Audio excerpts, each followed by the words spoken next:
بلوچستان کے شہر کوہلو میں کمشنر طبی ڈویژن سید زاہد شاہ نے ڈسٹرکٹ ہیڈ کوارٹر ہسپتال کوہلو کا دورہ کیا، جہاں میڈیکل سپرنٹینڈنٹ اسپتال ڈاکٹر اصغر مری نے کمشنر کو تفصیلی بریفنگ دی۔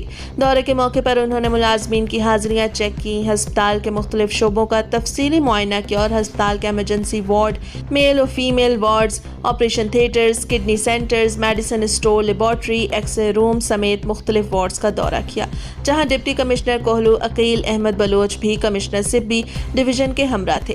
دورے کے موقع پر کمشنر طبی ڈویژن نے ہسپتال کے ملازمین کی حاضریاں، صفائی کی صورتحال، ڈاکٹرز کی موجودگی پر اطمینان کا اظہار کرتے ہوئے کہا کہ ہسپتال میں ٹیکنیکل اسٹاف، ڈاکٹرز اور ادویات کی شدید کمی کو دور کرنے کے لیے تمام وسائل بروئے کار لائے جائیں گے۔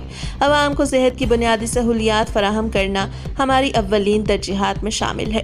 ان کا کہنا تھا کہ ڈاکٹرز قوم کے مسیحا ہیں، وہ اپنے قومی فریضے کو ایمانداری سے سر انجام دیں اور مریضوں کا بروقت علاج کریں۔ صحت ایک اہم شعبہ ہے جس پر کوئی سمجھوتا نہیں کیا جائے گا۔ محکمہ صحت کو جدید خطوط پر استوار کریں گے۔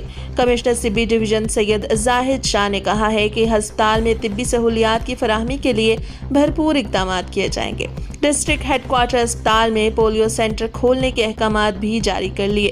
ہسپتال کے ایمرجنسی وارڈ میں زیر علاج نومولود بچے کو ہسپتال دورے کے موقع پر پنجاب ریفر کرنے کے فوری احکامات جاری کیے گئے اور ICU وارڈ کا تفصیلی جائزہ لیا گیا۔